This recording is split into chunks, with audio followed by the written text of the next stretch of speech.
la Côte d'Ivoire et le monde entier vont vivre un autre moment fort dans l'épilogue de la crise sociopolitique ivoirienne de 2010-2011. M. Charles Blé Goudé a désigné l'un de ses collaborateurs, M. Joël Potet, comme président du comité d'organisation PCO, et il m'a fait l'amitié et l'honneur de me confier la présidence du comité d'accueil de son retour en Côte d'Ivoire. La présente conférence de presse qu'organise donc le président du comité d'accueil s'articulera autour de 3 points. Premièrement, le rappel du parcours pour le retour en Côte d'Ivoire de M. Charles Blé Goudé. Deuxièmement, l'esprit et le format de ce retour au pays. Et enfin, les grandes étapes de son arrivée. D'abord, le rappel du parcours pour le retour de M. Charles Blé Goudé en Côte d'Ivoire.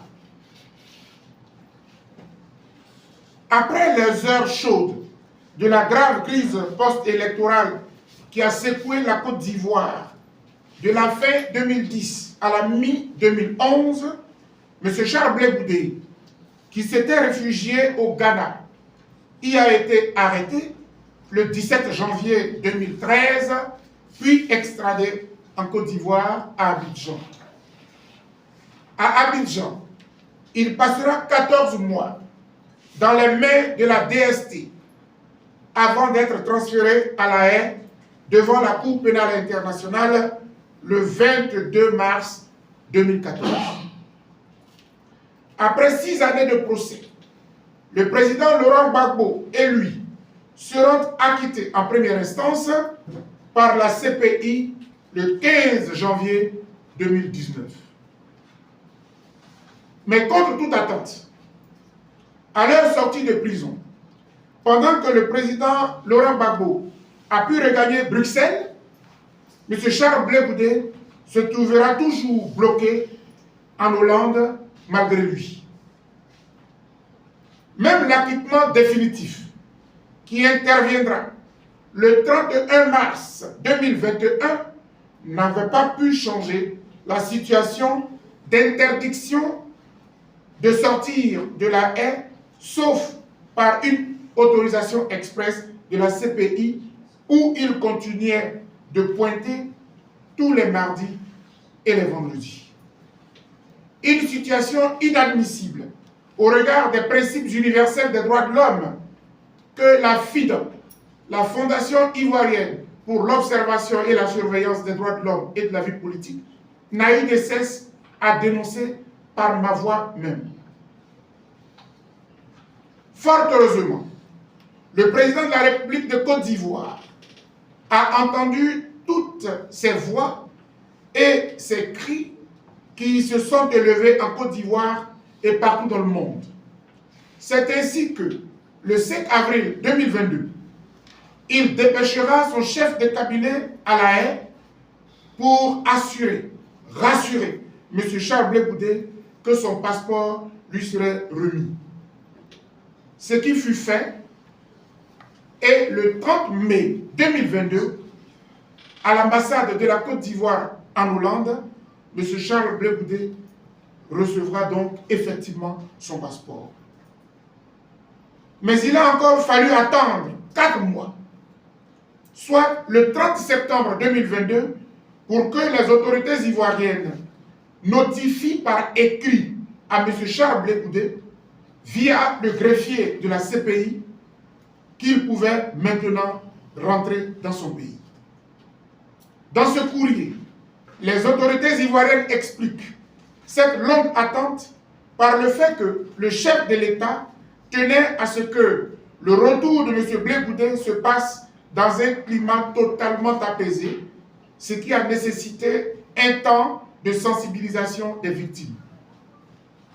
C'est alors qu'une date fut arrêtée de façon consensuelle pour le retour en Côte d'Ivoire de M. Charles Blé Goudé. Ainsi donc, le samedi 26 novembre 2022, la Côte d'Ivoire tout entière célébrera le retour dans son pays de M. Charles Blé Goudé. Et j'ai la lourde responsabilité de rendre ce retour non pas triomphal, mais plutôt sobre, digne et utile pour la réconciliation de ce pays. Deuxième point donc, l'esprit et le format de l'événement. M. Charles Blé Goudé, en me confiant cette mission, m'a clairement signifié qu'il ne souhaite pas que son retour soit triomphal. Il le veut sobre, mais digne d'un fils qui a tant souffert de l'absence des siens, de sa famille, de ses enfants, de ses compatriotes et de son pays. C'est donc à nous, Ivoiriennes et Ivoiriens, de lui témoigner en retour toute notre affection.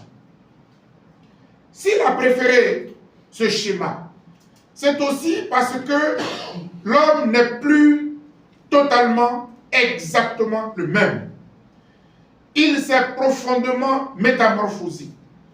Il y a certainement eu un Blé Goudé qui est mort et qui a donné vie à un nouveau Charles Blé Goudé. Ainsi,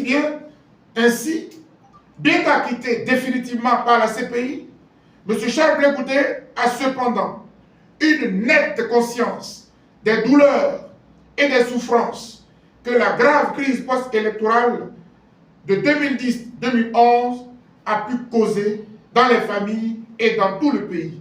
Et il en est profondément marqué à vie.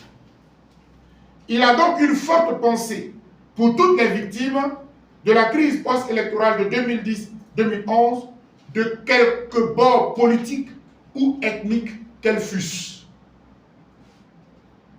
C'est pourquoi M. Charles Blé Goudé veut son retour au pays sobre, digne et surtout inclusif. L'occasion des retrouvailles entre un fils, un frère, un ami avec ses compatriotes. Inutile donc de lui prêter quelques intentions lugubres, parce qu'il revient en homme de paix qui se dispose justement à contribuer à la préservation de la paix relative qui prévaut dans le pays. Et le chantier prioritaire qu'il devra enclencher est celui de la réconciliation nationale. En tant que président du comité d'accueil, je lance donc un appel solennel à toutes et à tous afin que nous puissions réserver à M. Charles Blé Goudé un accueil chaleureux, un accueil de frères, un accueil d'amis. Tous et toutes, nous devrions nous sentir concernés par cet événement. Les religieux devraient prier pour lui. Les chefs traditionnels devraient faire des libations. Les artistes, les hommes de médias, journalistes, etc. Chacun devrait être prêt à l'accueillir. Quel est donc le schéma de parcours de son arrivée? Et j'en aurai terminé. Le trajet de l'arrivée. L'arrivée aura 3 temps. D'abord à l'aéroport, une 150aine de personnes, sa famille biologique, sa famille politique, des personnalités du gouvernement, des personnalités politiques, des leaders politiques, des membres de la société civile, et puis le comité d'accueil. Deuxième étape, l'itinéraire. L'itinéraire, je peux vous dire que vous le connaîtrez après que nous aurons discuté avec les autorités sécuritaires qui nous attendent d'ailleurs cet après-midi pour que nous discutions de cet itinéraire-là. Je ne peux pas donc me permettre de donner l'itinéraire non validé avec les autorités. Et enfin, la place où Charles Blé Goudé devrait quand même voir du monde, parce que Certains pensent encore que c'est de la fabulation. Ils n'y croient pas. Et c'est seulement pour cela que M. Charles Blé Goudé a accepté qu'il y ait un contact ce jour-là. C'est pour cela que, après avoir parcouru tout Abidjan, c'est la place CP1 qui recevra donc M. Charles Blé Goudé. Mais je voudrais tout de suite faire la précision. Ce n'est pas une place CP1 pour un meeting. Ce sera une place CP1, j'allais dire solennisée, pour que nous puissions célébrer un retour de façon solennelle. Mais c'est la seule place que nous avons pu obtenir vu que toutes les salles sont occupées pour des concerts de fin d'année. Mesdames et messieurs les journalistes, j'ai dit. Et donc, merci encore à vous.